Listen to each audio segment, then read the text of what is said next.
Hello and welcome to the Yogscast guide to Karsh Steelbender. This boss has a buff that makes him immune to all damage, so to damage him you must drag him into this lava waterfall and give him a lava debuff called Superheated.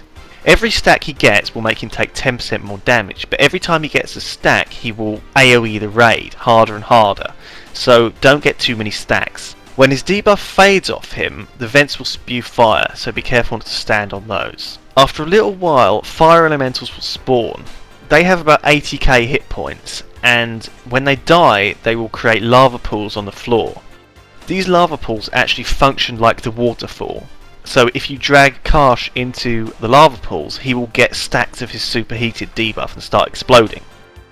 This means you don't actually have to drag him into the waterfall. You can single target down one of the adds, create a lava pool at the tank, and then simply drag him out of it, and then continue DPSing.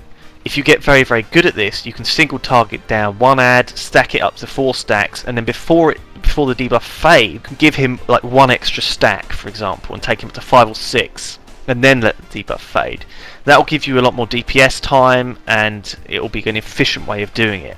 However, it gets very hectic. The tank does need to pick up these ads, and although they don't hit very hard, as the fight goes on, if you accidentally kill some in the wrong place and wrong time, he can start getting a very high stack.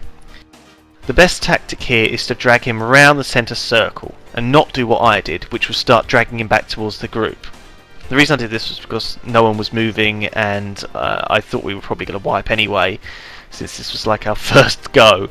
But we actually did finish him off in a terrible mess. I like to think of it as you snatching victory from the jaws of defeat. The proneness shone through. I think this is probably the hardest one in there. Maybe our tactic is wrong. Maybe we should be kiting the sort of lava elementals away and killing them out of the way. But, you know, they don't hit very hard, so I don't see why we shouldn't just keep them on the tank. Do they give you a debuff when they hit you? No. No. So I was thinking if they gave you a debuff that, you know, increased fire damage or something, then obviously you have to deal with them. But if they just sort of sit there and just go, you take that, you nasty man. They hit for about 1k, I think. So. And your hit point pool is how much? A lot. 120k, something. Yeah, something like that. Yeah. Just make sure that the boss dies before 120 of them spawn. I think that's our tactic.